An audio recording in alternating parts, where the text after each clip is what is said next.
بسم الله الرحمن الرحيم. وبه قال حدثنا أحمد بن بشار قال حدثنا محمد بن فضيل عن قال بن قعقاع عن أبي زرعة عن أبي هريرة رضي الله تعالى عنه قال النبي صلى الله عليه وسلم: كلمتان حبيبتان إلى الرحمن خفيفتان على اللسان ثقيلتان في الميزان سبحان الله وبحمده سبحان الله العظيم. بسم الله الرحمن الرحيم. وبه قال حدثنا احمد بن اشكر قال حدثنا محمد بن فضيل بن عمارة بن القعقاع عن ابي زرعة عن ابي هريرة رضي الله تعالى عنه قال النبي صلى الله عليه وسلم: كلمتان حبيبتان الى الرحمن خفيفتان على اللسان ثقيلتان في الميزان سبحان الله وبحمده سبحان الله العظيم. بسم الله الرحمن الرحيم. الحمد لله رب العالمين والعاقبة للمتقين والصلاة والسلام على سيد الأنبياء والمرسلين سيدنا ومولانا محمد وعلى آله وأصحابه أجمعين. أما بعد فإن أصدق الحديث كتاب الله وأحسن الهدي هدي سيدنا ومولانا محمد صلى الله عليه وسلم وخير الأمور أعوازمها وشر الأمور محدثاتها وكل محدثة بدعة وكل بدعة ضلالة. وبالسند المتصل منا إلى الإمام المهام الحافظ الحجة أمير المؤمنين في الحديث أبي عبد الله محمد بن إسماعيل بن إبراهيم بن المغيرة بن البردزبة الجعفي البخاري رحمه الله تعالى ونفعنا بعلومه وعلومكم آمين. أنه قال: باب قول الله: ونضع الموازين القسط يوم القيامة وأن أعمال بني آدم وقولهم يوزن. فقال مجاهد: القسطاس العدل بالرومية. ويقال: القسط مصدر مقسط وهو العادل، وأما القاسط فهو الجائر. وبه قال حدثنا أحمد بن أشرف قال حدثنا محمد بن فضيل عن عمارة بن القعقاع عن أبي زرعة عن أبي هريرة رضي الله تعالى عنه قال النبي صلى الله عليه وسلم: كلمتان حبيبتان إلى الرحمن خفيفتان على اللسان ثقيلتان في الميزان سبحان الله وبحمده سبحان الله العظيم.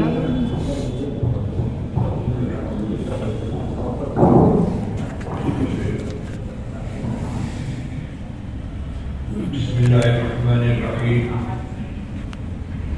الحمد لله رب العالمين والصلاة والسلام على سيد الأنبياء والمرسلين سيدنا ونبينا ومولانا محمد وعلى آله وأصحابه أجمعين.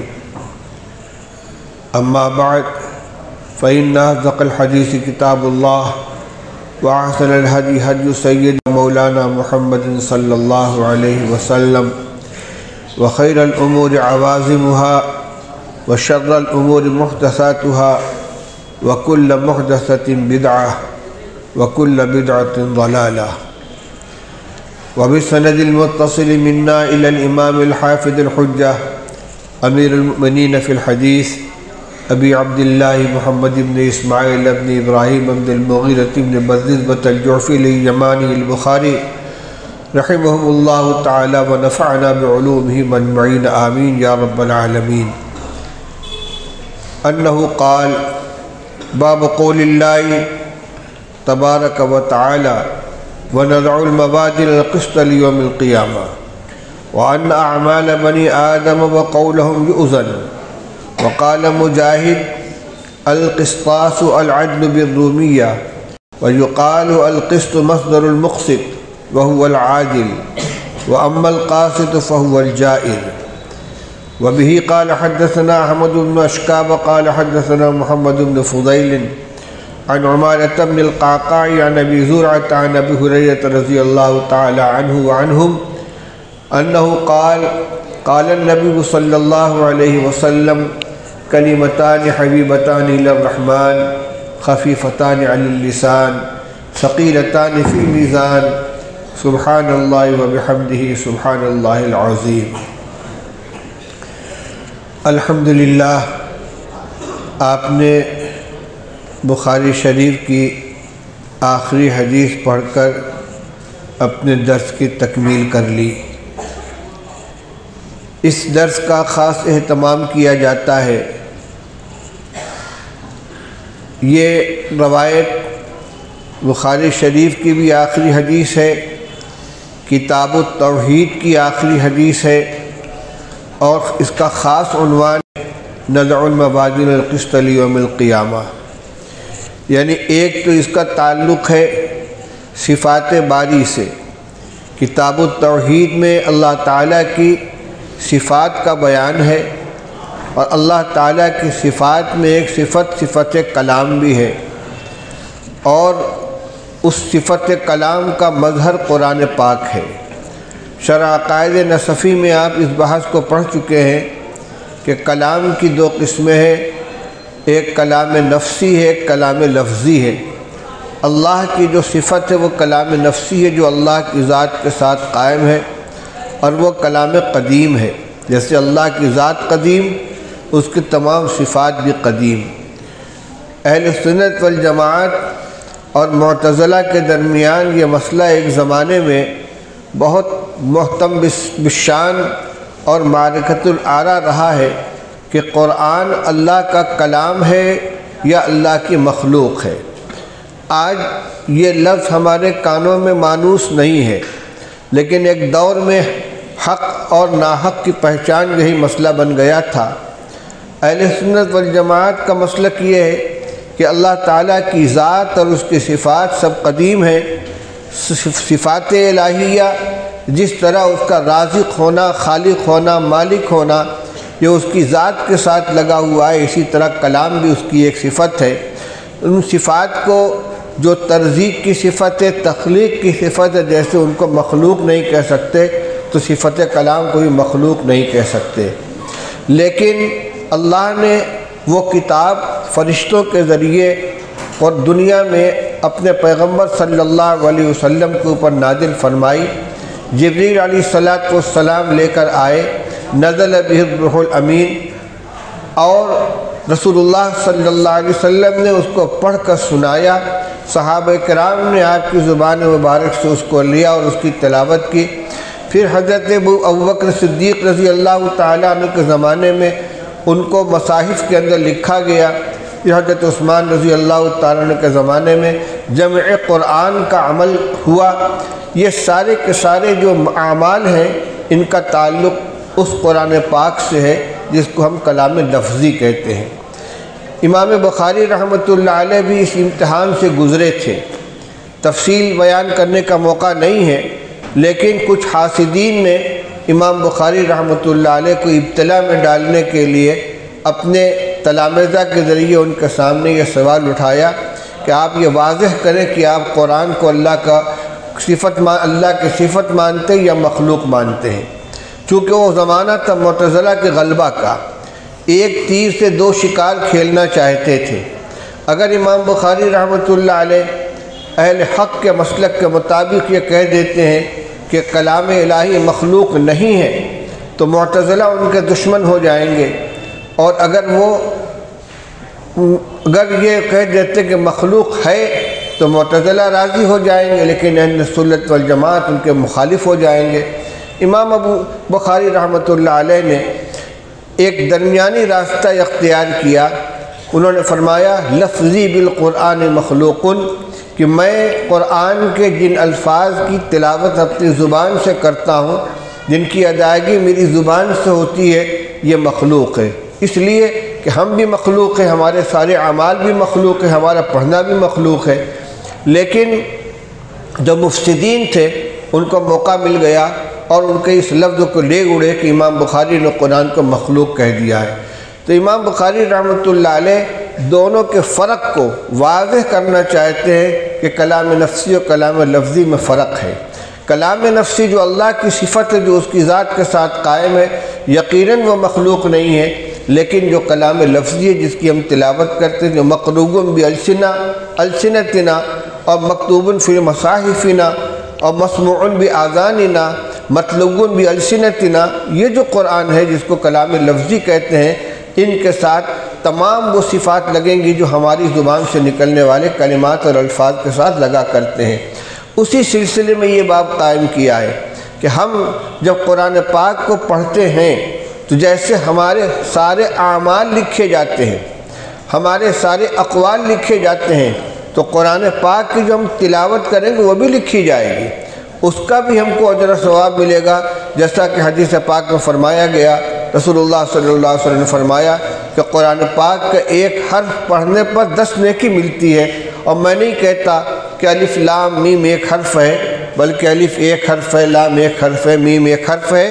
اس کا مطلب جو کہ الف لام میم کے اندر 30 نیکیاں ملیں گی، یہ 30 نیکیاں ہماری زبان سے ادا ہونے والے الفاظ پر ملیں گی۔ جیسے ہم ذکر کرتے ہیں اس کا ثواب ملتا ہے، درود شریف پڑھتے ہیں اس کا ثواب ملتا ہے، استغفار پڑھتے ہیں ثواب ملتا ہے۔ جیسے مسلم شریف کی روایت کے اندر سبحان اللہ نصف المیزان والحمدللہ تملؤ المیزان، کہ سبحان اللہ آدھے میزان کو پر کر دیتا ہے، اور الحمدللہ آسمان و زمین کے درمیان کے خلا کو پر کر دیتا ہے۔ ان کلمات کے جس طرح اجر ہیں اور میزان کے اندر ان کو رکھا جائے گا، نصف میزان کو وہ پر کر دے گا، اسی طریقے سے قرآن پاک کی ہم تلاوت کریں گے، ہماری یہ تلاوت بھی وہاں رکھی جائے گی، کیونکہ یہ ہمارا عمل ہے۔ تو امام بخاری رحمۃ اللہ علیہ فرمانا چاہتے ہیں کہ کلام نفسی اور کلام لفظی دونوں کے درمیان فرق کو ذہن میں رکھنا چاہیے، خلط مبحث کرنے سے مسئلہ اور زیادہ مشتبہ ہو جائے گا۔ اور امام بخاری فرمانا چاہتے ہیں کہ میں نے جو بات کہی تھی وہ 16 آنا بالکل صحیح ہے، اس میں کوئی لوچ نہیں ہے، کسی قسم کا سقم نہیں ہے۔ دوسری بات یہ تو ہو گیا ما قبل سے اس کا رشتہ۔ دوسرا ایک مسئلہ یہ بھی ہے کہ معتزلہ وزن اعمال کا انکار کرتے ہیں۔ یہ عقلیت زدہ قوم ہے، اپنے عقل کے معیار پر ہر چیز کو پرکھنے کی کوشش کرتی ہے، جو چیز ان کے ناقص عقل کے اندر آتی ہے اس کو قبول کرتے ہیں، اور جو عقل سے ماورا محسوس ہوتی ہے اس کو رد کر دیتے ہیں۔ ان کا یہ کہنا ہے کہ کسی چیز کے تولنے کے لیے اس کا محسوس اور مادی وجود ہونا چاہیے۔ جو چیز مادی ہوگی، محسوس ہوگی، جس کو چھوا جا سکے، اٹھایا جا سکے، رکھا جا سکے، وہ ترازو کے اندر رکھی جائے گی، تولی جائے گی۔ لیکن ہمارے جو اعمال ہمارے اعضاء و جوارح سے صادر ہوتے ہیں، جن کی کوئی محسوس شکل نہیں ہوتی، اسی طرح ہماری آواز جو زبان سے نکلتی ہے، جس میں قرآن کی تلاوت بھی شامل ہے اور جس میں اور نیک اور بد اقوال بھی شامل ہیں، یہ سب کے سب زبان سے نکل کر ختم ہو جاتے ہیں، ان کا کوئی وجود نہیں ہوتا، اس لیے ان کو تولا نہیں جا سکتا۔ امام بخاری رحمۃ اللہ علیہ قرآن کی آیت اور نبی کریم صلی اللہ علیہ وسلم کی حدیث لا کر یہ بتلانا چاہتے ہیں کہ نہیں، جس طرح انسان کے جس طرح تمام کے تمام اعمال کا حساب و کتاب ہوگا، اس حساب و کتاب کے لیے وزن اعمال کی ترازو قائم کی جائے گی، کیونکہ نص کے اندر یہ موجود ہے، نضع الموازین القسط لیوم القیامہ۔ رہ گیا یہ مسئلہ کہ ان کو کیسے تولا جائے گا، یہ ہمارا مسئلہ نہیں ہے۔ اللہ تعالیٰ فرماتے ہیں کہ ہم وزن کریں گے، اور ان اللہ علی کل شیء قدیر، اللہ تعالیٰ ہر چیز کے اوپر قادر ہے۔ اور اب تو اس زمانے کے اندر یہ اعتراضی بالکل محمل اللغو ہو گیا ہے کہ کسی چیز کی پیمائش کے لیے، وزن کرنے کے لیے اس کا وجود محسوس وجود ہونا چاہیے، حسی وجود ہونا چاہیے۔ آج آواز کے ہلکے بھاری پن کو تولا جاتا ہے، ہوا کے ہلکے بھاری پن کو تولا جاتا ہے، ہمارے بخار کو ناپا جاتا ہے، حرارت کو ناپا جاتا ہے، ٹھنڈک کو ناپا جاتا ہے، جو کہ غیر مرئی چیزیں نظر آنے والی نہیں ہیں۔ اس لیے جو ایجاد اللہ تعالیٰ نے جن انسانوں کو قدرت دی ہے، اللہ کی دی ہوئی قدرت سے انسانوں نے ایسے آلات ایجاد کر لیے کہ جو غیر محسوس اور غیر مرئی چیزوں کو وزن کر رہے ہیں، تول رہے ہیں، پیمائش کر رہے ہیں۔ تو خدا جس نے انسانوں کو پیدا کیا اور اس کی ذہن کے اندر عقل رکھی ہے، وہ اس کے اوپر قادر کیوں نہیں ہوگا؟ آپ نے پوری کتاب پڑھی ہے، امام بخاری رحمۃ اللہ علیہ کا طرز استدلال کیا ہوتا ہے یا نصوص کے ظاہر سے استدلال کرتے ہیں، یہ فلاسفہ کے تعمق کے اندر نہیں جاتے، بال کی کھال نہیں نکالتے، نص کا جو ظاہر مفہوم ہوتا ہے اس سے استدلال کرتے ہیں۔ اور یہاں پر قرآن کی آیت بھی موجود ہے کہ نضع الموازین القسط لیوم القیامہ، جس کا براہ راست مصداق یہی ہے، حقیقی مصداق یہی ہے، کسی مجازی معنی پر محمول کرنے کی ضرورت نہیں ہے کہ جیسا کہ معتزلہ کہتے ہیں کہ وزن اعمال سے مراد حساب کرنا ہے، تولنا مراد نہیں ہے۔ اہل سنت والجماعت کہتے ہیں کہ کسی بھی نص کو اس کے متبادر الیہ معنی سے پھیرنے کے لیے، ظاہری معنی سے پھیرنے کے لیے کوئی قرینہ صارفہ چاہیے۔ جہاں کوئی قرینہ موجود نہ ہو اور کوئی مجبوری نہ ہو تو نص کو اس کے ظاہر کے اوپر محمول کیا جائے گا۔ اس لیے نضع الموازین القسط لیوم القیامہ جو عنوان کا اصل حصہ ہے، اس کا مطلب یہی ہوا کہ اللہ تعالیٰ فرماتے ہیں کہ ہم قیامت کے دن انصاف کرنے کے لیے میزان قائم کریں گے۔ دوسری بات کہ فرمائی، یہ تو قرآن کی آیت ہو گئی، فرمایا وَأَنَّ أَعْمَالَ بَنِي آدَمَ وَقَوْمُهُ قَوْلَهُمْ يُوزَنُ، بنی آدم کے اعمال اور ان کے اقوال بھی تولے جائیں گے۔ یہ بھی من جملہ موزونات ہیں۔ وزن کیسے ہوگا اس کی تفصیلات ہیں۔ بعض لوگوں نے کہا نامہ اعمال کے تولنے کے ذریعے وزن ہوگا، بعض لوگ کہنا اس کو محسوس شکل دے دی جائے گی، جیسا کہ محشر کے میدان میں انسانوں کے اعمال کی بہت سی شکلیں احادیث کے اندر بیان کی گئی ہیں۔ بدعہدی کوئی کرے گا اس کے لیے جھنڈا نصب کیا جائے گا، کوئی شخص اپنی 2 بیویوں میں سے ایک بیوی کی طرف رجحان رکھے گا تو اس کا پہلو جھکا ہوا نظر آئے گا، کوئی شخص یتیم کا مال کھائے گا تو اس کے پیٹ کے اندر آگ جلتی ہوئی نظر آئے گی۔ اسی طریقے سے اعمال کی ظاہری شکلیں وہاں وجود میں آ جائیں گی۔ خواب کے اندر بھی رسول اللہ صلی اللہ علیہ وسلم نے مختلف چیزوں کی تعبیر بتلائی ہے۔ دودھ کی تعبیر علم ہے، کرتا کی تعبیر دین ہے۔ تو یہ جو ایک چیز کی دوسری شکل کے اندر تعبیر بیان کی گئی ہے، اسی طریقے سے اعمال کی وہاں کچھ شکلیں بن جائیں گی اور ان شکلوں کو تولا جائے گا، ان چیزوں کو تولا جائے گا۔ لیکن جیسا کہ میں نے عرض کیا کہ یہ سب منکرین کو مطمئن کرنے کی تدبیریں ہیں، ورنہ سیدھی سیدھی بات یہ ہے کہ براہ راست اعمال کو تولا جائے گا، براہ راست اقوال کو تولا جائے گا، اور اللہ تعالیٰ ہر چیز کے اوپر قادر ہے۔ اعمال بنی آدم اور اقوال بنی آدم کے اندر خیر اور شر دونوں آ جائیں گے، جس کو فرمایا کہ فمن یعمل مثقال ذرۃ خیرا یرہ ومن یعمل مثقال ذرۃ شرا یرہ، جو ایک مثقال کے ہم وزن نیکی کرے گا اس کو بھی دیکھ لے گا، اور جو ایک مثقال کے ہم وزن بدی کرے گا اس کو بھی دیکھ لے گا۔ یہ آیت بھی وزن اعمال کی دلیل ہے۔ مثقال وزن کو کہتے ہیں، اور جو ایک مثقال کے وزن کے برابر نیکی کرے گا اس کا مطلب نیکی تولی جائے گی، اور ایک مثقال کے وزن کے برابر بدی کرے گا اس کا مطلب بدی بھی تولی جائے گی۔ فمن ثقلت موازینہ فہو فی عیشۃ راضیہ، جس کے نیکی کا پلڑا بھاری ہو جائے گا وہ کامیاب ہو جائے گا، اور جس کا بدی کا پلڑا بھاری ہو جائے گا وہ ناکام ہو جائے گا۔ ایک دو نہیں، متعدد نصوص قرآن پاک کے اندر جس سے معلوم ہوتا ہے کہ اعمال کو تولا جائے گا اور نیکی اور بدی دونوں کا وزن کیا جائے گا۔ جس کی نیکی غالب ہوگی وہ کامیاب ہوگا، جس کی بدی غالب ہوگی وہ ناکام ہوگا۔ تو اس نصوص کے ظاہر سے امام بخاری رحمۃ اللہ علیہ استدلال فرما رہے ہیں۔ آگے امام بخاری رحمۃ اللہ علیہ کا یہ طریقہ ہے، کتاب التفسیر میں آپ نے خاص طور سے دیکھا، اس کے علاوہ بھی جگہ جگہ اگر کوئی لفظ آ جاتا ہے جو امام صاحب کے خیال میں طلبہ کے لیے نامانوس ہو تو پہلے اس کی تشریح کرتے ہیں، پھر اس مادے سے، اس ماخذ سے ملتے جلتے جو دوسرے الفاظ ہوتے ہیں ان کی بھی تشریح کرتے ہیں۔ چونکہ اس آیت میں ایک لفظ آیا، لفظ قسط، نضع الموازین القسط، ہم میزان قائم کریں گے انصاف کے لیے، تو قسط سے ان کا ذہن گیا دوسری آیت کی طرف جس میں اللہ تعالیٰ فرماتے ہیں وَزِنُوا بِالْقِسْطَاسِ الْمُسْتَقِيمِ، مادہ دونوں کا ایک ہے کہ تولو سیدھی ترازو سے۔ فرماتے ہیں یہاں قسطاس جو ہے یہ عدل کے معنی میں، انصاف کرنے کے معنی میں ہے رومی زبان میں، لیکن قرآن میں رومی کی حیثیت سے نہیں آیا بلکہ یہ اتحاد اللغتین ہے۔ بعض الفاظ دو زبان میں ایک ہی معنی میں استعمال کیے جاتے ہیں، انگریزی کے اور فارسی کے بہت سے الفاظ ملتے ہوئے ہیں، سنسکرت کے اور فارسی کے عربی کے بہت سے الفاظ ملتے ہوئے ہیں۔ علامہ سید سلیمان ندوی رحمۃ اللہ علیہ کتاب ارض القرآن دیکھیے، اس میں انہوں نے ان کلمات کو جمع کیا ہے۔ مثال کے طور پر یہ لونگ کو کیا کہتے ہیں؟ قرن پھول. قرن پھول کان کا پھول، اور قرن پھول یہ عربی کے اندر لونگ کو کہتے ہیں. اسی طرح فارسی اور انگریزی میں پیدر ہے اور فادر ہے، مدر ہے اور مادر ہے. تو یہ جو برادر ہے اور بردر ہے، یہ جو الفاظ ہیں وہی انگریزی میں بھی ہیں وہی فارسی میں بھی ہیں، لیکن فارسی میں جب یہ لفظ آئے گا تو فارسی زبان کی حیثیت سے آئے گا، انگریزی کی حیثیت سے نہیں آئے گا.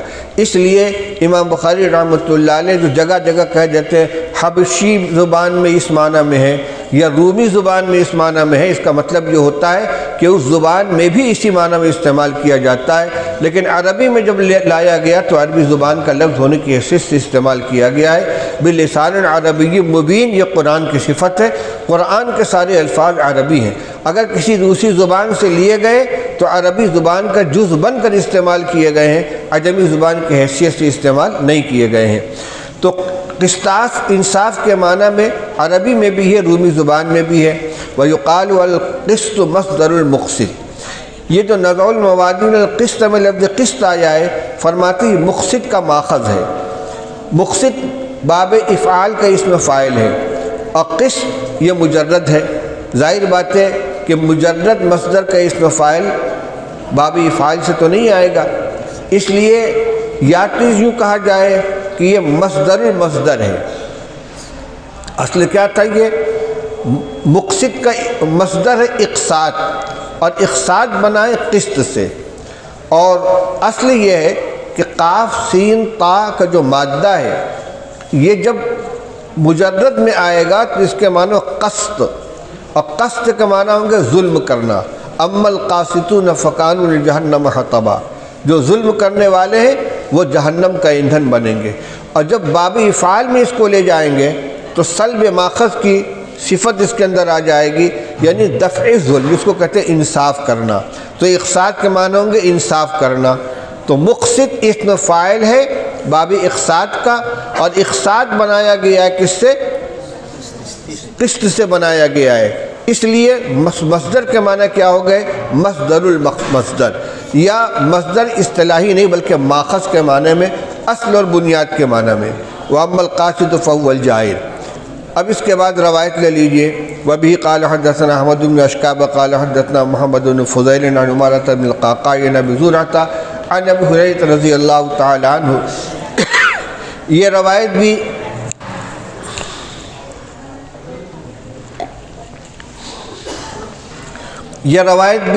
ان روایات میں سے ہے جس کی سند غریب ترین کہلاتی ہے، اس لیے کہ پہلے راوی کے بعد جتنے راوی آ رہے ہیں، خاص طور سے عمارہ ابن القعقاع، ابو زرع، محمد بن فضیل، ابو ہریرہ رضی اللہ تعالیٰ عنہ، تمام سندوں کے اندر یہی آتے ہیں اور یہ اکیلے ہیں اپنی جگہ پر. تو اس کو محدثین کے اعتبار سے اصطلاحاً اس کو غریب کہا جاتا ہے. غریب کس کو کہیں گے؟ جس کی سند کے اندر کوئی ایک ایسا راوی آ جائے کہ جس کا کوئی متابع نہ ہو، اکیلا ہو، لیکن اس کے باوجود یہ صحیح ترین روایت ہے. اس سے معلوم ہوتا ہے کہ غریب ہونا قادح نہیں ہے صحت حدیث کے اندر. روایت بیک وقت غریب اور صحیح دونوں ہو سکتی ہے. اس میں ابو زرع رضی اللہ رحمۃ اللہ علیہ کا جو نام آیا ہے یہ حضرت جریر ابن عبداللہ بجلی رضی اللہ تعالیٰ عنہ کی اولاد میں سے ہیں، جو یمن کے صحابی تھے. اور آپ نے کتاب المناقب کے اندر ان کی روایت پڑھی ہوگی. فرماتے ہیں کہ جب بھی میں رسول اللہ صلی اللہ علیہ وسلم کی خدمت میں حاضر ہوا، آپ نے مسکرا کر میرا استقبال فرمایا اور کبھی بھی مجھ کو اپنے پاس آنے سے روکا نہیں. جب بھی اجازت مانگی مجھے باریابی کا شرف حاصل ہو گیا.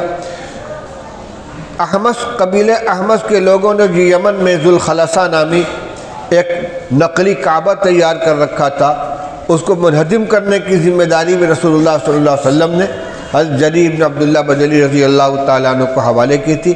50 سواروں کے ساتھ ان کا دستہ روانہ کیا اور جا کر انہوں نے اس نقلی کعبہ کو منہدم کیا اور ایک صحابی کو بھیج کر رسول اللہ صلی اللہ علیہ وسلم کے پاس اس کی خوشخبری پہنچائی کہ آپ کا حکم میں نے پورا کر دیا. ان کے یہ پوتے ہوتے ہیں، بہت نیک، بہت صالح. ان کے بارے میں ایک عجیب واقعہ آتا ہے کہ جب ان کا انتقال ہونے لگا، بستر پر لیٹے ہوئے تھے، ان کے تلامذہ ان کو گھیرے بیٹھے تھے اور چونکہ ان کی روحانی غذا حدیث کا مذاکرہ تھا، اس موقع پر بھی حدیث کا مذاکرہ ہو رہا تھا، کسی نے ان سے کہا حضرت حدیث سنائیے، انہوں نے اپنی سند کے ساتھ روایت بیان کرنی شروع کی، حدثنا فلان قال حدثنا فلان قال حدثنا فلان قال قال رسول اللہ صلی اللہ علیہ وسلم من کان آخر کلامہ لا الہ الا اللہ، یہاں تک پہنچے تھے کہ روح پرواز کر گئی۔ پوری روایت کیا ہے؟ من کان آخر کلامہ لا الہ الا اللہ دخل الجنہ، کہ جو جس کا لا الہ الا اللہ آخری کلام ہوگا وہ جنت میں داخل ہو جائے گا۔ تو ان کو زبان سے صرف لا الہ الا اللہ کہنے کا موقع ملا تھا، کاتب تقدیر نے دخل الجنہ لکھ دیا کہ چلو جنت میں جاؤ۔ یہ اس میں ایک چیز ہم کو ایک درس ملتا ہے، ہم اگر یہ چاہیں کہ ہمارا خاتمہ بالخیر ہو، ہمارا آخر وقت اچھا گزرے، تو اس کا سب سے بہتر طریقہ یہ ہے کہ کما تحیون تموتون و کما تموتون تبعثون، جیسی زندگی گزارو گے ویسی موت آئے گی، اور جیسی موت آئے گی اسی طرح اٹھائے جاؤ گے۔ آخر وقت تک دین کے کام سے اپنے آپ کو جوڑے رکھو، علم دین، تبلیغ دین، نشر دین، اصلاح امت، جو بھی نیکی کا کام ہے اور نیکی پھیلانے کا کام ہے، آدمی آخری دم تک اپنے آپ کو اسی سے جوڑے رکھے، جیسا آخر ہوگا اسی طرح کی وفات ہوگی۔ یہ نمونہ ہمارے سامنے موجود ہے کہ انہوں نے زندگی بھر حدیث کا مشغلہ رکھا ہے، تو اللہ تعالیٰ ان کو موت بھی اس طرح سے عطا فرمائی ہے کہ جو قابل رشک بن گئی۔ یہ ہے حضرت ابو زرعہ، وہ کہتے ہیں کہ ابو ہریرہ رضی اللہ تعالیٰ نے فرمایا کہ رسول اللہ صلی اللہ علیہ وسلم نے ارشاد فرمایا ہے کلمتان حبیبتان الی الرحمن خفیفتان علی اللسان ثقیلتان فی المیزان سبحان اللہ و بحمدہ سبحان اللہ العظیم۔ دو کلمے ہیں، یعنی دو جملے ہیں۔ یہ کلمہ بمانے کلام ہے، اصطلاحی نحوی اصطلاح کا کلمہ مفردہ نہیں ہے بلکہ کلام مرکب ہے، اس لیے کہ ایک سبحان اللہ و بحمدہ پورا جملہ ہے۔ سبحان یہ معنی مفعول مطلق ہے اسبح کا، کہ میں پاکی بیان کرتا ہوں اللہ کی جو بڑی عظمت والا ہے، سبحان اللہ و بحمدہ، میں پاکی بیان کرتا ہوں اللہ کی اور اس کی حمد و ثنا کرتا ہوں۔ تو یہ مفعول مطلق ہے، اور سبحان مصدر نہیں بلکہ اسم مصدر ہے، تسبیح کا اسم مصدر ہے، تو یہ پورا جملہ ہے، کلام ہے۔ اور آپ دیکھیں گے قرآن پاک میں تلاش کر ڈالیے، جتنی جگہ بھی لفظ کلمہ آیا ہے عموماً وہ کلام ہی کے معنی میں آیا ہے، بات کے معنی میں، گفتگو کے معنی میں۔ ضرب اللہ مثلا کلمۃ طیبۃ کشجرۃ طیبۃ اصلها ثابت وفرعها فی السماء ومثل کلمۃ خبیثۃ کمثل کشجرۃ خبیثۃ تسقط من فوق الارض ما لها من قرار۔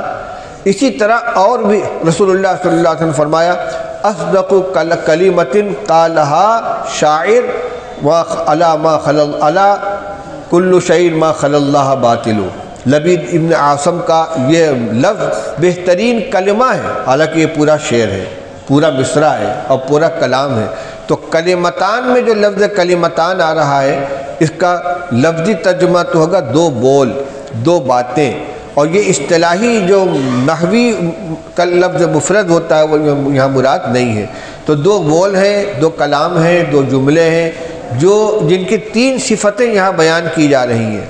نمبر ایک حبیبتان الی الرحمن، نمبر دو خفیفتان علی اللسان، نمبر تین ثقیلتان فی المیزان۔ رحمان کو بہت محبوب ہے، اللہ کو بہت پسند ہے، اور کسی بھی عمل کے مقبول ہونے کا سب سے بڑا معیار یہ کہ اللہ کے نزدیک وہ محبوب، اللہ کو وہ پسند ہو۔ آپ قرآن پاک اٹھا کے دیکھیے، جگہ جگہ اللہ تعالیٰ اللہ یحب المحسنین، کسی چیز کے بارے میں اللہ نے فرما دیا کہ اللہ فلاں کو پسند کرتا ہے، وہ مقبول ہو گیا۔ اور جہاں پر لا یحب اللہ الجہر بالسوء الا من ظلم، لا یحب اللہ الجہر بالسوء الا من ظلم، جہاں لا یحب آ گیا اس کا مطلب یہ عمل مردود ہو گیا۔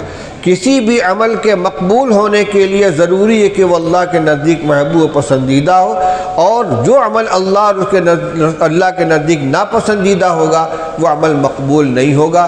اس لیے سب سے پہلی مہر یہ لگائی کہ یہ دونوں کلمات اللہ کو بہت پسند ہیں، اللہ کو بہت پیارے ہیں، بڑے محبوب ہیں اس کو، اور جب اللہ کو محبوب ہے تو اس کو اجر و ثواب بھی بہت ملے گا۔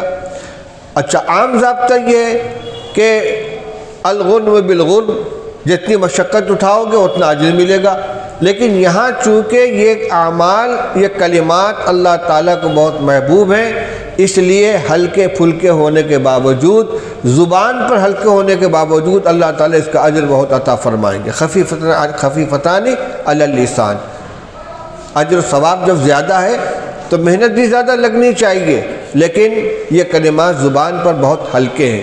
اب ہلکے کے کیا معنی؟ صرفی اور تجویدی قواعد کے اعتبار سے بھی ہلکے ہیں، جس کی پوری تفصیل حاشیے کے اندر دی ہوئی ہے کہ جتنی حروف کے اندر صفات ہوتی ہیں، کچھ صفات وہ ہوتی ہیں جن کے پائے جانے سے حروف میں ثقل پیدا ہوتا ہے، جہر ہے، شدت ہے، اطباق ہے، استعلاء ہے۔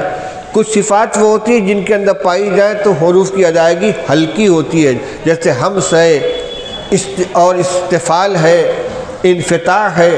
اس میں جتنے حروف آ رہے ہیں، ایک دو حرف کے علاوہ سارے کے سارے وہ حروف ہیں جن میں وہ صفات پائی جاتی ہیں کہ جن کے پائے جانے سے حروف کی ادائیگی زبان پر ہلکی ہوتی ہے۔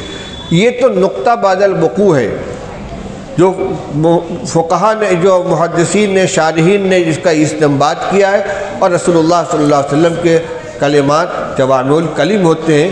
یہ بھی کہا جا سکتا ہے کہ رسول اللہ صلی اللہ علیہ وسلم کی مراد کے اندر بھی شامل ہو سکتے ہیں، لیکن متبادر معنی خفیفتان کا یہ ہے کہ ان کی ادائیگی زبان پر بہت آسان ہے، بہت مختصر ہے۔ سبحان اللہ و بحمدہ سبحان اللہ العظیم، ان کی ادائیگی کوئی بہت محنت کی نہیں ہے، کوئی بہت دشوار نہیں ہے۔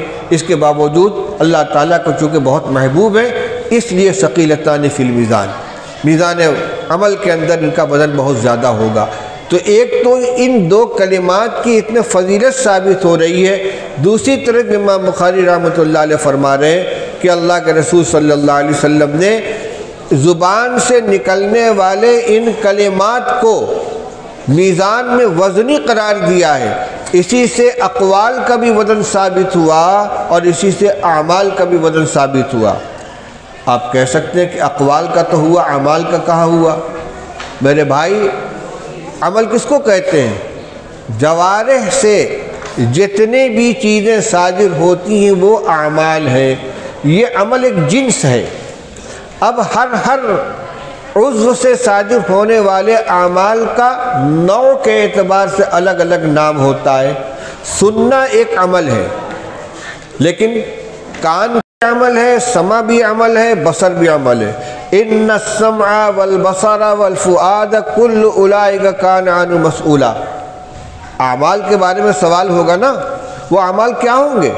ان السمع والبصر والفؤاد، سننے کا بھی سوال ہوگا، دیکھنے کا بھی سوال ہوگا، سوچنے کا بھی سوال ہوگا۔ کیوں؟ اس لیے کہ ہمارے اعمال ہیں۔ تو ایک جنس کا درجہ ہے، اس میں جتنے بھی اعمال ہیں، چاہے زبان کا بولنا ہو، چاہے کان کا سننا ہو، چاہے آنکھ کا دیکھنا ہو، چاہے پیر سے چلنا ہو، چاہے ہاتھ سے پکڑنا ہو، یہ سب کے سب اعمال کہلاتے ہیں۔ پھر اپنے اپنے مصدر اور ماخذ کے اعتبار سے ان کا الگ نام ہوتا ہے۔ تو یہ قول جو ہے، اس اعتبار سے کہ زبان سے صادر ہونے والا عمل ہے، اس کا نام قول ہوا، لیکن ہمارے من جملہ اعضاء و جوارح کے ہمارے بدن سے صادر ہونے والا ایک عمل ہے، اس لیے اس کو عمل بھی کہا جائے گا۔ بولنا عمل بھی ہے اور قول بھی ہے۔ لہذا جب یہ فرما دی ثقیلتان فی المیزان کہ ہمارے ان کلمات کو میزان عمل میں تولا جائے گا، تو اس سے اعمال بنی آدم و قولہم یوزن دونوں کا ثبوت ہو گیا۔ اسی سے اعمال کا وزن بھی ثابت ہو گیا، اسی سے اقوال کا وزن بھی ثابت ہو گیا۔ اب یہ جو دونوں کلمات اللہ تعالیٰ کو بہت محبوب ہیں، تو اس کی تشریح اس طرح کی جاتی ہے کہ یہ اصولی طور پر 3 چیزوں پہ مشتمل ہے۔ اس میں تسبیح ہے، تحمید ہے، تکبیر ہے۔ سبحان اللہ 2 مرتبہ آ رہا ہے، یہ تسبیح ہے۔ یعنی اس میں یہ بیان کیا گیا ہے کہ اللہ تعالیٰ جل شانہ کی ذات عالی تمام نقائص سے، تمام کمیوں سے، کوتاہیوں سے، عیب سے مبرہ و پاک ہے۔ تسبیح سبحان اللہ، اے اسبح اللہ سبحاناً۔ اور اس کے علاوہ 2 کلمے اور ہیں، ایک ہے بحمدہ، حمد ہوا ثناء باللسان علی الجمیل الاختیاری، شرح تہذیب میں آپ پڑھ چکے ہیں۔ حمد کسے کہتے ہیں؟ زبان سے کسی اختیاری خوبی کے اوپر تعریف کرنا، یہ حمد کہلاتا ہے۔ ظاہر بات ہے کہ اللہ تعالیٰ کی تمام خوبیاں اس کی اختیاری تو ہیں، استعارتاً تو صادر نہیں ہوتی۔ جب زبان سے اس کا اظہار کریں تو یہ حمد کہلائے گی۔ اور عظیم یہ کبیر کے ہم معنی ہیں، تو جو اللہ اکبر کے اندر جو کبریائی بیان کی جاتی ہے وہی عظیم اس کے اندر آیا ہے، اور اللہ تعالیٰ نے اس کا حکم دیا ہے وَسَبِّحْ بِحَمْدِ رَبِّكَ الْعَظِيمِ، اپنے عظمت والے رب کی پاکی بیان کرو۔ تو اس پر عمل ہو رہا ہے سبحان اللہ العظیم کے ذریعے۔ تو یہ چونکہ 3 اجزاء اس کے اندر ہیں اور ہر ایک کی مستقل فضیلت ہے۔ سبحان اللہ تسبیح اس کی الگ فضیلت ہے، اسی طرح تحمید کی الگ فضیلت ہے، اور تکبیر کی الگ فضیلت ہے۔ یہ تینوں کی تینوں چیزوں پر چونکہ یہ کلمہ مشتمل ہے، جس کی اپنی اپنی جگہ پر بہت بڑی عظمت ہے، بڑا ان کا مقام ہے، اور یہ تینوں کا مجموعہ ہے، اس لیے اللہ تعالیٰ کو یہ بہت زیادہ محبوب ہے۔ تو امام بخاری رحمۃ اللہ علیہ نے ان کلمات کے کو آخر میں لا کر ایک تو اپنے اس دعوے کو ثابت فرمایا ہے کہ اعمال کا اور اقوال کا وزن ہوگا اور میزان عدل قائم کی جائے گی، اور دوسری طرف یہ جو عنوان ہے نضع الموازین القسط لیوم القیامہ، اس میں امام بخاری رحمۃ اللہ علیہ کے اوپر جو جھوٹا الزام لگایا گیا تھا کہ آپ کلام الہی کو مخلوق کہتے ہیں، تو یہ اپنا معاملہ اللہ کے حوالے فرما رہے ہیں کہ قیامت کے دن میزان عدل قائم کی جائے گی، میں نے کیا کہا تھا وہ بھی تولا جائے گا، وہ بھی سامنے لایا جائے گا، تم میری طرف کیا منسوب کر رہے وہ بھی سامنے لایا جائے گا، تو میرا فیصلہ آخرت کے اندر ہو جائے گا۔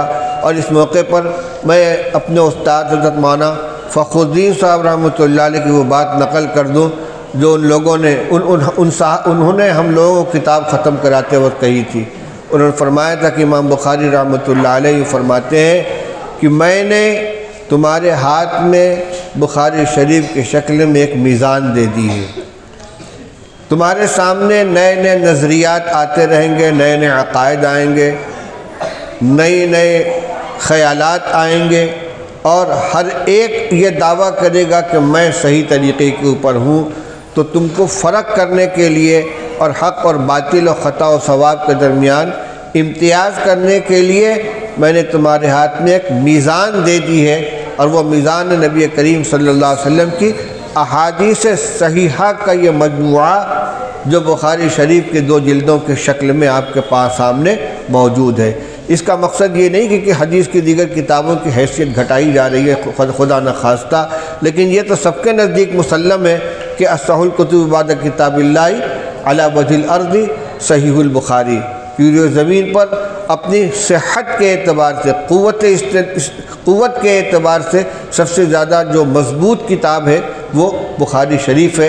امام بخاری رحمۃ اللہ علیہ فرماتے ہیں کون کیا کہتا ہے، کہنے والا کتنا بڑا ہے، اس کی بات کو پرکھو رسول اللہ صلی اللہ علیہ وسلم کی احادیث اور آپ کے ارشادات کی روشنی میں۔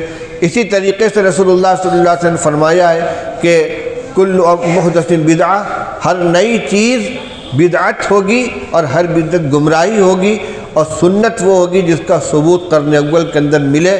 تو اس سلسلے میں بھی جو رسم و رواج اور جو اعمال تمہارے سامنے آئے ان کو بھی سنت کے اوپر پیش کرنا اور دیکھنا کہ کون سی چیز قابل قبول ہے، کون سی چیز قابل قبول نہیں ہے۔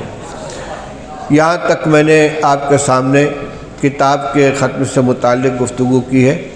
اب اس کے بعد چونکہ وہ ہونا ہے دستار بندی کا پروگرام، کیا کرنا ہے؟ ہاں بھائی، مولانا نے یاد دہانی کرائی ہے، فرماتے ہیں کہ اپنی سند بھی دے دو۔ میں نے بخاری شریف از اول تا آخر مکمل حضرت مولانا فخر الدین احمد صاحب مراد آبادی رحمۃ اللہ علیہ سے پڑھی ہے، جو شیخ الہند حضرت مولانا محمود الحسن صاحب نور اللہ مرقدہ کے بلا واسطہ شاگرد تھے، اور پھر اس کے بعد انہوں نے 1 سال حضرت علامہ انور شاہ کشمیری رحمۃ اللہ علیہ سے بھی بخاری شریف پڑھی تھی، تو ان کے پاس دونوں سندیں تھیں۔ اور آگے کی سند آپ کو معلوم ہے کہ شیخ الہند رحمۃ اللہ علیہ نے بخاری شریف پڑھی ہے حضرت مولانا محمد قاسم صاحب نانوتوی رحمۃ اللہ علیہ سے، انہوں نے حضرت شاہ عبد الغنی صاحب مجددی رحمۃ اللہ علیہ سے، اور انہوں نے حضرت شاہ محمد اسحاق صاحب دہلوی رحمۃ اللہ علیہ سے، انہوں نے حضرت شاہ عبد العزیز صاحب سے، اور انہوں نے اپنے والد حضرت شاہ ولی اللہ محدث دہلوی رحمۃ اللہ علیہ سے، جو مسند الہند ہیں، اور ہندوستان میں مستند اسناد حدیث جتنی بھی ہے وہ سب سلسلہ جا کر ملتا ہے حضرت شاہ ولی اللہ محدث دہلوی رحمۃ اللہ علیہ سے۔ میں آپ حضرات کو سب کو جو بخاری شریف کی جماعت کے اندر شامل ہیں، چاہے اس سال فارغ ہوئے ہوں، چاہے گزشتہ سال فارغ ہوئے ہوں اور آج کے درس میں شریک ہیں، ان سب کو اپنی سند سے بخاری شریف اور تمام کتب احادیث کو روایت کرنے کی اجازت دیتا ہوں بالشروط المعتبرۃ عند اہل ھذا الفن۔ ان حضرات اساتذہ کرام بھی اگر نوازنا چاہتے ہیں مجھ کو، وہ بھی اس اجازت کے اندر شامل ہو جائیں، چونکہ متقدمین کے یہاں علو اسناد کا بڑا اہتمام تھا، بہت اہتمام تھا۔ بخاری شریف میں ایک روایت ہے کہ ایک صاحب نے ایک حدیث سنی، پوچھا ممن سمعتہ، آپ کا روایت کہاں سے ملی؟ انہوں نے فلاں سے، یہ سفر کر کے اس کے یہاں گئے، اس سے پوچھا ممن سمعتہ، آپ نے کہاں سے سنی؟ ان کا فلاں سے، وہ بھی زندہ تھے، سفر کر کے ان کے یہاں گئے، ان سے جا کر روایت سنی تاکہ درمیان کے یہ 2 واسطہ ختم ہو جائے۔ اسی طرح صحابی مدینہ کوفہ سے سفر کر کے ملک شام جاتے ہیں، ایک دوسرے صحابی کے دروازے پر کنڈا ہلاتے ہیں، وہ باہر نکل کے کہتے ہیں کون؟ فلاں، کہیے کہ آپ نے جو فلاں روایت رسول اللہ صلی اللہ علیہ وسلم سنی تھی مجھے سنا دیجئے، روایت سنا دی، کہا آئیے بیٹھیے، کہ نہیں میں اپنا سفر کھوٹا نہیں کرنا چاہتا، میں صرف اسی روایت کو سننے کے لیے آیا ہوں۔ کوفہ سے سفر کر کے شام گئے تھے گھوڑے پر، اسی کے ساتھ ساتھ تمام کتب حدیث کی، اور جب میں نے نام لیا ہے تو باقی کتابوں کے اساتذہ کے بھی نام لے لوں۔ بخاری شریف تو میں نے مولانا فخر الدین صاحب رحمۃ اللہ علیہ سے پڑھی ہے، مسلم شریف کا مقدمہ اور کتاب الایمان حضرت علامہ ابراہیم صاحب بلیاوی رحمۃ اللہ علیہ سے، یہ بھی حضرت شیخ الہند رحمۃ اللہ علیہ کے براہ راست شاگرد تھے، اور ان سے سینئر تھے، مولانا فخر الدین صاحب سے سینئر تھے، صدر مدرس تھے دارالعلوم دیوبند کے۔ اور بقیہ مسلم شریف مولانا شریف الحسن صاحب رحمۃ اللہ علیہ سے پڑھی، وہ حضرت مولانا حسین احمد مدنی رحمۃ اللہ علیہ کے شاگرد تھے، حضرت مدنی رحمۃ اللہ علیہ حضرت شیخ الہند رحمۃ اللہ علیہ کے، یعنی اس میں ایک واسطہ بڑھ گیا۔ ترمذی شریف جلد اول علامہ ابراہیم صاحب بلیاوی رحمۃ اللہ علیہ سے پڑھی تھی، اور جلد ثانی مولانا فخر الحسن صاحب رحمۃ اللہ علیہ سے، اور وہ شاگرد تھے حضرت مدنی رحمۃ اللہ علیہ کے۔ ابو داؤد شریف بھی مکمل مولانا فخر الحسن صاحب سے پڑھی تھی، اور وہ بھی شاگرد تھے حضرت مدنی رحمۃ اللہ علیہ کے۔ شمال ترمذی بھی مولانا فخر الحسن صاحب سے پڑھی تھی، وہ شاگرد تھے حضرت مدنی رحمۃ اللہ علیہ کے۔ تحاوی شریف حضرت مولانا اسلام الحق صاحب کوپا گنجی رحمۃ اللہ علیہ سے پڑھی تھی، وہ شاگرد تھے علامہ انور شاہ کشمیری رحمۃ اللہ علیہ کے۔ نسائی شریف حضرت مولانا عبدالاحد صاحب دیوبندی رحمۃ اللہ علیہ سے پڑھی تھی، وہ حضرت مدنی رحمۃ اللہ علیہ کے شاگرد تھے۔ معطا امام مالک حضرت مولانا قاری محمد طیب صاحب رحمۃ اللہ علیہ سے پڑھی تھی، وہ حضرت شاہ صاحب کے شاگرد علامہ انور شاہ کشمیری کے۔ اور معطا امام محمد مولانا محمد حسین صاحب بہاری رحمۃ اللہ علیہ سے، وہ بھی شاگرد تھے مولانا حسین احمد مدنی رحمۃ اللہ علیہ کے۔ یعنی جن کتابوں میں میں براہ راست ایک واسطے سے شیخ الہند رحمۃ اللہ علیہ کا شاگرد ہوں، مولانا فخر الدین صاحب سے بخاری پڑھ کر، اور علامہ ابراہیم صاحب سے مسلم شریف و مقدمہ کتاب الایمان اور ترمذی شریف پڑھ کر، اس کے علاوہ باقی جو کتابیں ہیں اس میں ایک واسطہ بڑھ رہا ہے۔ اور مولانا اسلام الحق صاحب اور قاری طیب صاحب، یہ 2 تو شاہ صاحب کے شاگرد ہیں، باقی تمام حضرات مولانا حسین احمد صاحب مدنی رحمۃ اللہ علیہ کے شاگرد ہیں، ان کی سند بھی بہت اونچی تھی۔ اللہ تعالی ہمیں ان اکابر کے نقش قدم پر چلنے کی توفیق نصیب فرمائے۔ رحمۃ اللہ علیہ ایک بات کہتے تھے، ذرا بھونڈی سی تو تھی لیکن ہے عبرت کی۔ کیا ہوا؟ وہ کہتے تھے کہ لڑکے کہتے ہم فارغ ہو گئے۔ فارغ تو بیت الخلاء سے ہوا جاتا ہے، فارغ کہاں سے ہو گئے؟ فارغ نہیں ہوئے، اب ذمہ داری ملی ہے۔ اچھا فاضل بھی نہیں ہو گئے، فاضل تو زائد کو کہتے ہیں۔ مطلب یہ ہے کہ اب تک آپ اساتذہ کی نگرانی میں پڑھ رہے تھے، اب آپ کو خود سے پڑھنا ہے۔ درسگاہ بدلی ہے اور آپ کا تحصیل علم کا سلسلہ نہیں ختم ہوا ہے۔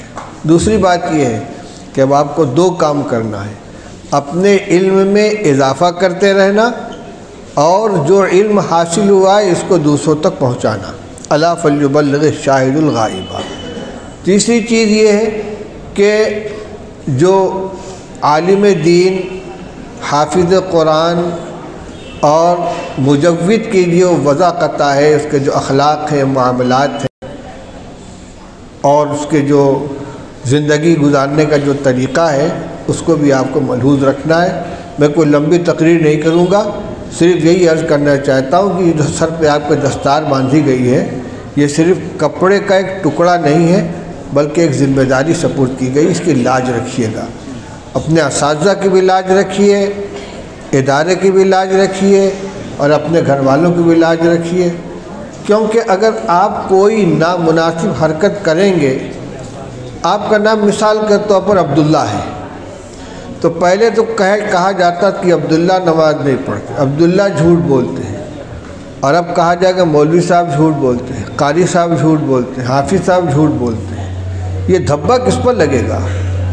اس پگڑی پر دھبا لگے گا جو آپ کے سر پر باندھی گئی ہے، اس نسبت پر دھبا لگے گا جو آپ کو عطا کی گئی ہے۔ اس لیے اپنے کردار کے اوپر بھی بہت نظر رکھیں۔ جلوت و خلوت میں کوئی ایسا غلط کام نہ ہونا چاہیے کہ جو علم دین اور قرآنی علوم کے ساتھ اس کا جوڑ نہ بیٹھتا ہو، اس کے عظمت اور اس کے احترام کے خلاف ہو۔ نمازوں کا اہتمام کریں، قرآن پاک کی تلاوت کریں۔ جو علم اللہ تعالیٰ نے عطا فرمایا ہے، سب سے پہلے اپنی ذات پر اس کو استعمال کریں، اس کے مطابق عمل کریں۔ اپنے گھر والوں کو اس کی روشنی میں رہنمائی کریں، اپنی بستی والوں، اپنے محلے والوں کو، اور یہ سمجھ لیں کہ یہ ایک ذمہ داری عطا کی گئی ہے، اور یہ ذمہ داری معمولی قسم کی نہیں ہے۔ رسول جو کہتے ہیں العلماء ورثۃ الانبیاء، کی وراثت بڑی نازک ہے، اس کی حفاظت کرنی چاہیے۔ اللہ تعالیٰ ہم سب کو توفیق نصیب فرمائے۔ وآخر دعوانا الحمدللہ رب العالمین۔ دعا فرما لیں۔ اللہم صلی علی سیدنا و شفیعنا و حبیبنا و نبینا و مولانا محمد و آلہ و صحبہ وبارک وسلم۔ یا حی یا قیوم برحمتک نستغیث اصلح لنا شأننا کلہ ولا تکلنا الی انفسنا طرفۃ عین۔ اللہم حبب الینا الایمان وزینہ فی قلوبنا وکرہ الینا الکفر والفسوق والعصیان واجعلنا من الراشدین۔ لا الہ الا اللہ الحلیم الکریم، سبحان اللہ رب العرش العظیم، والحمد للہ رب العالمین۔ نسألک موجبات رحمتک وعزائم مغفرتک والسلامۃ من کل اثم والعصمۃ من کل ذنب والغنیمۃ من کل بر۔ لا تدع لنا ذنبا الا غفرتا ولا ہما الا فرجتا ولا ضرا الا کشفتا ولا مبتلا الا عافیتا ولا حاجۃ من حوائج الدنیا والآخرۃ هي لك رضا الا قضیتها یا ارحم الراحمین۔ اللہم انا نسألک من خیر ما سألک منہ نبیک محمد صلی اللہ علیہ وسلم ونعوذ بک من شر ما استعاذک منہ نبیک محمد صلی اللہ علیہ وسلم۔ انت المستعان وعلیک البلاغ ولا حول ولا قوة الا باللہ العلی العظیم۔ اے اللہ ہم سب کے گناہوں کو معاف فرما دے، ہمارے سیئات سے درگزر فرما دے، ہماری خطاؤں سے درگزر فرما دے۔ اے اللہ دانستہ نادانستہ جتنے گناہ ہوئے ان کو معاف فرما دے۔ اے اللہ یہ آنے والے مصائب، یہ آنے والی بلائیں ہماری بدعمالیوں کا نتیجہ ہیں۔ اے اللہ ہمارے ساتھ، پوری امت کے ساتھ کرم کا، رحم کا معاملہ فرما۔ اے اللہ جو بیماریاں نظر آ رہی ہیں، محسوس ہو رہی ہیں یا غیر محسوس بیماریاں، اے اللہ ان کا خاتمہ فرما دے۔ اے اللہ خوف و دہشت کے ماحول کو ختم فرما دے، امن و سکون عطا فرما، دلوں میں اطمینان پیدا فرما، برکت والی حلال روزی عطا فرما، رزق کشادہ برکت والی روزی کا راستہ کھول دے، تنگ دستی کو ختم فرما، بیماریوں کو ختم فرما، عافیت نصیب فرما۔ اے اللہ جو بیمار ان کو شفا عطا فرما، جو مقدمات میں ماخوذ ان کو رہائی نصیب فرما۔ اے اللہ ملک کے اندر امن و امان کو عام فرما۔ اے اللہ ظالموں کو ظلم سے روک دے۔ اے اللہ حاکموں کے ظلم کو ختم فرما، فرما رواؤں کے ظلم کو ختم فرما۔ اے اللہ شہر کے اندر بھی امن و امان کو عام فرما، ملک کے اندر بھی امن و امان کو عام فرما۔ ہماری جان مال عزت آبرو کی حفاظت فرما، ہمارے بچوں کی حفاظت فرما، بچوں کی حفاظت فرما، جوانوں کی بوڑھوں کی حفاظت فرما، ہمارے دین ایمان اعمال اخلاق کی حفاظت فرما۔ اے اللہ ہر طرح کے شر سے محفوظ فرما، ہر خیر کا حصہ نصیب فرما۔ ربنا آتنا فی الدنیا حسنۃ وفی الآخرۃ حسنۃ وقنا عذاب النار۔ اے اللہ جن طلبہ نے بخاری شریف کی تکمیل کی ہے یا حفظ کی تکمیل کی ہے یا تجوید کی تکمیل کی ہے، کہ اللہ ان کے علم میں برکت عطا فرما، ان کو دین کی خدمت کے لیے قبول فرما لے، ان کے اعمال و اخلاق کو بھی درست فرما دے، ان کو دین کا سچا خادم بنا دے، ان کے گھر والوں کو بھی قبول فرما، ان کے پڑھنے کی برکتیں ان کے گھر کے اندر بھی عام فرما۔ ربنا آتنا فی الدنیا حسنۃ وفی الآخرۃ حسنۃ وقنا عذاب النار۔ اے اللہ ہمارے مدرسے کی بھی کو بھی دن دونی رات چوگنی ترقی نصیب فرما۔ اے اللہ اس کے خدام کو قبول فرما، اے اللہ اس اساتذہ کو قبول فرما، طلبہ کو قبول فرما، معاونین کو قبول فرما۔ اے اللہ ہمارے جو ذمہ دار جو بڑے دنیا سے رخصت ہو گئے، اللہ ان کے قبروں کو نور سے بھر دے، ان کی خدمات کو ان کو بھرپور صلہ عطا فرما۔ جو ہمارے بڑے زندہ ان کو عمر و برکت عطا فرما، زیادہ سے زیادہ دیر تک ان کے فیض و برکات سے ان کی خدمات تجربات سے ہمیں نفع اٹھانے کی توفیق نصیب فرما۔ ربنا تقبل منا انک انت السمیع العلیم وتب علینا انک انت التواب الرحیم، وصلی اللہ تعالی علی خیر خلق محمد وآلہ وصحبہ اجمعین برحمتک یا ارحم الراحمین۔